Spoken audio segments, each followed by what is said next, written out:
Y'all, I hate to say it, but the new school year is quickly approaching, and I know many of you are finding out for the first time what you're going to be teaching literally right now as the master schedule has changed over the summer or you transition jobs. So I especially know too, if you're a biology teacher and you just got thrown a section or maybe 3 of chemistry, you might be pressing the freak out button a little bit. So whether you are new to teaching chemistry or you're a seasoned pro, I am excited to share with you today 5 tips that I think will help any chemistry teacher, but especially the new ones, find some success this year teaching this course. So are you ready to hear more? Let's get to it. This is Secondary Science Simplified, a podcast for secondary science teachers who want to engage their students and simplify their lives. I'm Rebecca Joyner from It's Not Rocket Science.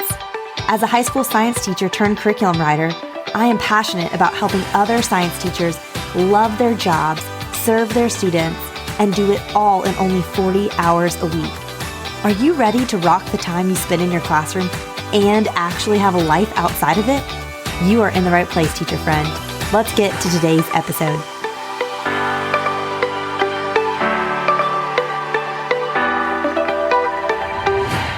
First and foremost, I want to encourage you to teach your chemistry students why it matters. And again, if you're a biology teacher coming to teaching chemistry for the first time, you might be thinking, it doesn't matter. It's so irrelevant compared to biology.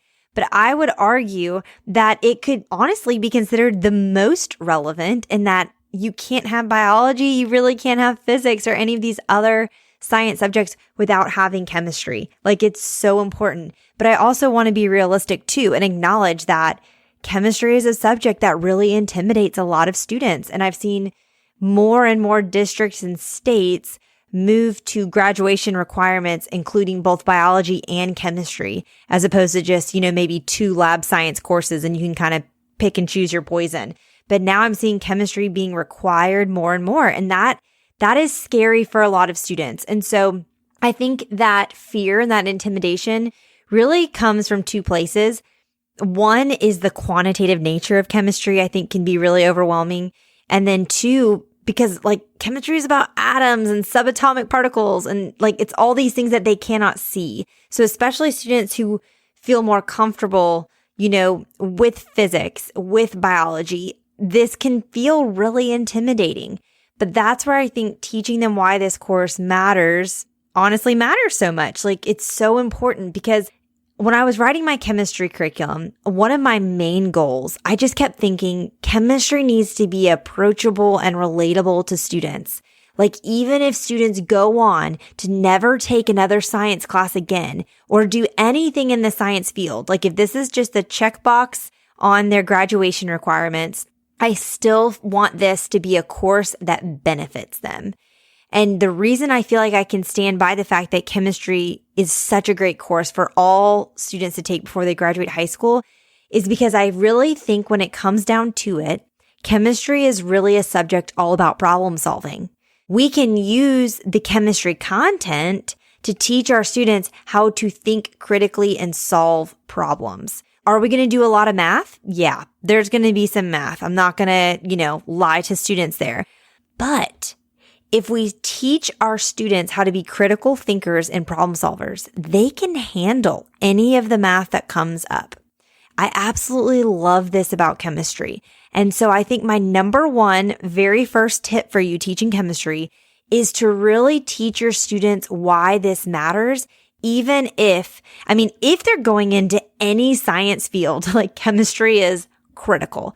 But even if they never go on to do anything related to science whatsoever, the problem solving skills and the critical thinking they can learn through this course, with obviously the context is going to be chemistry, but just those skills alone are going to serve them for life.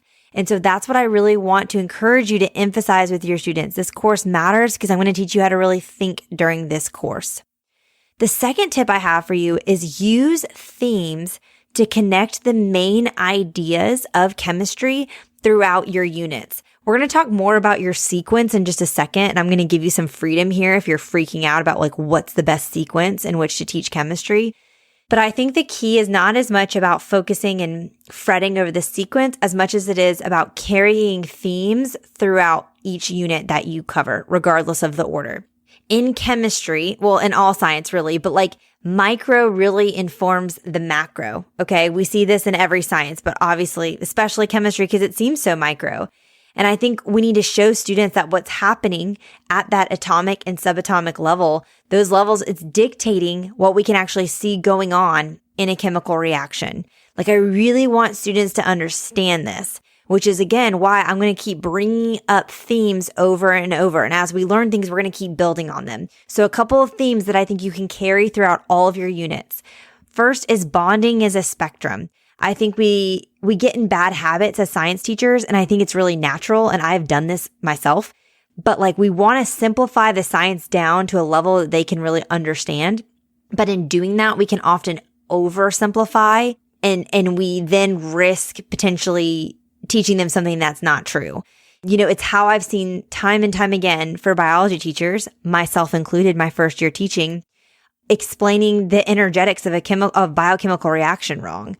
Of saying, you know, when you rip off the third phosphate on ATP, it's releasing energy, which causes students to think that breaking bonds releases energy, as opposed to knowing that every single bond broken requires an input of energy, and every single bond formed actually releases energy. So it's this idea of not oversimplifying things. It's also like, you know, you always can get a biology teacher's panties in a wad if you talk about, you know, mitochondria being the powerhouse of the cell. That's an example of where we've oversimplified the mitochondria to the point of potentially teaching wrongly what it does. And so we don't want to do that in chemistry. And I think we can sometimes do that with bonding in terms of teaching metallic, covalent, ionic. And obviously we do have to simplify it somewhat so that they can learn these distinctions. But I think making sure one of the anthems of our course is bonding is a spectrum is so important that they're hearing that over and over again. And that will tie into electronegativity, which is another theme. In chemistry, I think you can argue that everything comes down to electronegativity or even just electrons. Like it's all about the electrons. Just like I say in biology, it's really all about the proteins. Like if you can get your proteins squared away and figured out in biology, that's like half of it at least. I think that same thing with chemistry. It's all about the electronegativity. It's all about the electrons. Other themes that we're going to talk about are like collision theory, kinetic molecular theory, intermolecular forces. I think I talk about those three things in at least 3 units each. They're going to be working on vocabulary cards or something for their test and be like, wait, we've already defined this multiple times. And I'm going to say, yes, you have.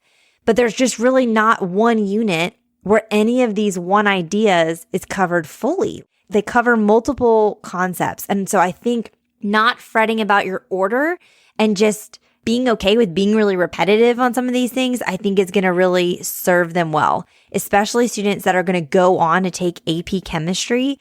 Knowing some of these themes, hearing some of these refrains in their heads over and over again will help them as they move on to more complex chemistry and they don't know all the answers, but they may remember bonding is a spectrum or everything comes down to electrons. And those might help them with those more challenging content questions that they'll see that you may not necessarily be able to prepare them for. So that's my second tip is use themes, connect your main ideas, have some refrains like I've come up with. I've given you 5 examples that you can talk about over and over again. I can't tell you how much we talk about kinetic molecular theory. It's crazy. And I actually did my best to like hold off talking about it for a little while when I was writing my scope and sequence so that I wasn't so annoying about it. But it comes up like the entire second semester we talk about it. Okay, my third tip for you is what I've already mentioned. It's don't overthink your unit sequence. Y'all, when I was going about writing my chemistry curriculum, I spent at least 2 months reading every single state's standards for chemistry, even the states that say they do NGSS. Those of you who do NGSS know that there aren't clearly identified standards that are just for chemistry. There's just like the physical science standards, and 1 and 3 lend themselves to chemistry topics, 2 and 4 lend themselves to more physics topics, but there's a lot of overlap. And so knowing like which states are doing what, let me just say, I spent a lot of time studying. I don't know how many surveys I sent out to my email list, like asking for different questions and opinions and whatever. And what I found is that there's not really like one agreed upon sequence in which is the best to teach the order of the content. In general, most people, most textbooks, most teachers that I've talked to kind of follow a similar pathway. But there's some topics that people will argue can go better in one place versus another, like equilibrium. And I think the reason being is so much of chemistry, like I already said, is these themes that really integrate all these different topics. And so it can be tricky to teach one thing if you haven't taught the other and vice versa. But like at the end of the day, we do have to teach things in an order. We have to pick. We can't just teach it all at once. That's impossible. And so I want to just encourage you, don't spend as much time as I did fretting about your sequence and overthinking it. Just pick your unit sequence and accept the fact that there are going to be some things that you're going to talk about in some of your earlier units, and you're just going to have to tell students, like when they ask maybe some deeper questions, be like, hey, we're going to get to this like in unit 9. Just hang with me till then. Or I'm just introducing this to you now, but we're going to talk more about it later. And then when you're in your later unit, say, hey, remember when we talked about this back in unit 2? I'm bringing it up again today. So I want to encourage you just to not fret over your sequence. Now, if you want to check out my sequence and what I ended up deciding upon, I will link in the show notes. I have my like scope and sequence, or, my pacing guide for chemistry. It's just a freebie if you are on my email list. And so I sent it out to my email list back when I taught, or when I finished writing it. You can just put in your email and your first name and you'll get it right in your inbox, but you can kind of see what I do, but just some commentary on my choices. And I just want to preface this by saying, you do not have to do this how I do. Because again, that's the whole point. Don't overthink this. But just for the sake of an example, I chose to start my curriculum with a introductory unit, like unit 1, introductory to chemistry. I know a lot of people call it like unit 0. That doesn't make sense to me. It's just our first unit. And I know there's also a lot of debate about not starting with math right away because you don't want to scare away students, kind of saving that more for mid-year, closer to when you get to STOIC. But I personally feel differently about this. I think, like I said, I want my students to see that chemistry is about problem solving and critical thinking. That is what this course is about. And so I think giving them opportunities to start doing that ASAP at the beginning of the school year allows them to be exposed to these ideas over and over again for a longer period of time. I don't want to withhold some of this stuff from them, like dimensional analysis, until we get to STOIC, because then I only have 5 months to cover it with them as opposed to 9 if I start at the beginning of the year. I also feel like my students are the least apathetic at the beginning of the year. So they have the most energy and the most drive at the beginning of the year. And so I want to capitalize on that. I'm not afraid to start with a potentially harder topic. Hopefully they're coming back from summer like well rested. Obviously they're usually a little bit sluggish and it's hard to get them going. But at the end of the day, I don't want them to see a conversion factor for the first time in January when we're talking about grams to moles. I want them to be familiar with the concept of conversion factors using inches and meters and seconds and hours, like things that they are familiar with on a daily basis. So I like to have my first unit kind of set the foundation with familiarity. Similarly, I'll say this. Another math skill I like to do early on is scientific notation. And that's because I don't know how you introduce the mole or introduce the electromagnetic spectrum with flame tests if you haven't covered scientific notation. So that's why in this first unit, I'm covering like a review of some basics like measurement, equipment, safety, experimental design, the basics of matter, stuff they've seen in a physical science course, whether that be in high school or middle school. But then I'm going to kind of beef it up a little bit more also by introducing dimensional analysis and sig figs and scientific notation. So those are some of the things I like to start with personally. I chose that to be my foundational unit. You can choose differently. You're free to choose. And I want you to be free to choose. The next thing I'll say is I have my second and third units. Unit 2, I call the atom, and unit 3, I call electrons. But I introduce the periodic table in the atom unit. And then I don't talk about periodic trends until the third unit. And this was very intentional. Again, the periodic table is basically like a theme of chemistry. It's all over chemistry. But I really want them to understand the structure of the atom first, which we cover in my unit 2, the atom, before we get into some of the trends, which we introduce in unit 3, electrons. And I know at the same time, you can't really, talk about the structure of the atom without talking about the periodic table, which is why the basics of the organization of the periodic table I introduce first, and then later we build on that with periodic trends. And again, I'm not saying this is like the end all be all way to do it. Like you don't have to do it like me. I just think I personally was trying to spread out some of this a little bit just to give them a little bit more context in terms of what they were learning about. And so I found this kind of works nicely. Let's just focus on the structure of the atom first, introduce them to the periodic table, isotopes. I like to also teach the little introduction to nuclear chemistry alongside the atom. So we're really focusing on the nucleus really in that atom unit. And then in unit 3 electrons, we zoom out to electron cloud, and then we kind of get on into periodic trends too. But again, you could do this a different way. I'm just trying to give you an example of how I chose to do it. Then I kind of move in my sequence from there into chemical bonds. And this is like a really large unit for me. So I actually kind of divide it into 2 halves and I actually test them twice. But I think it's really important in this chemical bonds unit. I teach intermolecular forces for the first time alongside intramolecular forces.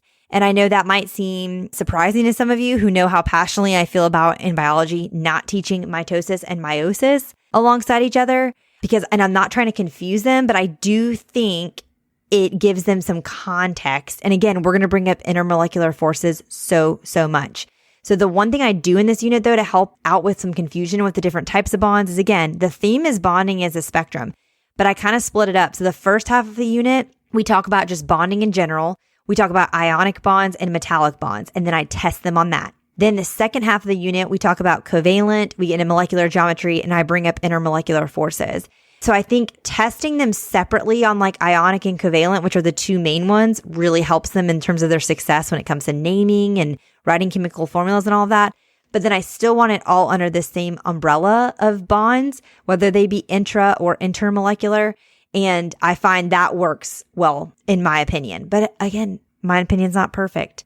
Another like hot take I have is I actually do chemical equilibrium, like a very basic intro. We're just talking about Le Chatelier's principle in my 5th unit about chemical reactions. I know a lot of teachers save it and do it alongside acids and bases. Again, I just bring it up early and then touch on it again later. That's just kind of what I feel like makes the most sense, and it's worked fine. I don't want you fretting over this. Now, I am really excited about this. I have stoichiometry as my 6th unit, which is like this. It's the start of the second half of the year. So I love this because it kicks off our second semester fresh. And I have so many different food-based activities in it, which I think makes it really fun and more palatable, pun intended there. And I like it too because I strategically time this for me personally, because I find January to be the darkest time of the year and the most apathetic for my students. And so even though we're doing a really hard topic with Stoic in January, coming back from fall semester and doing that in the start of the spring, I found that all of like the eating activities truly make this a fun unit because they're excited about all the different ways we use food in this unit. So I think that is really fun. And then the last thing I'll say is this, I end the year with thermochemistry. I like ending with thermo because I feel like it ties in so many things from the previous units. I know some people also separate kinetics from thermodynamics, but I feel like kinetics is a really easy topic. And I think thermo is a little bit trickier. So I'm a big fan of putting tricky things with easy things to kind of help balance them out. So I do all of that at the end of the year. But again, like you can put kinetics, reaction kinetics anywhere in your year. There's no wrong answers here, but that's just kind of why I do it. And I hope you won't overthink your unit sequence like I have. Okay, my 4th tip for you is use models and visuals and real world examples as much as possible. Like, I feel like I could say this for every science, but I think it's especially important for chemistry because again, this is like the most micro of all science subjects is chemistry. And so they really need the visuals to see it, to understand it. I became obsessed with Pogles when I taught AP biology, and I swore by the Pogles when I taught that course.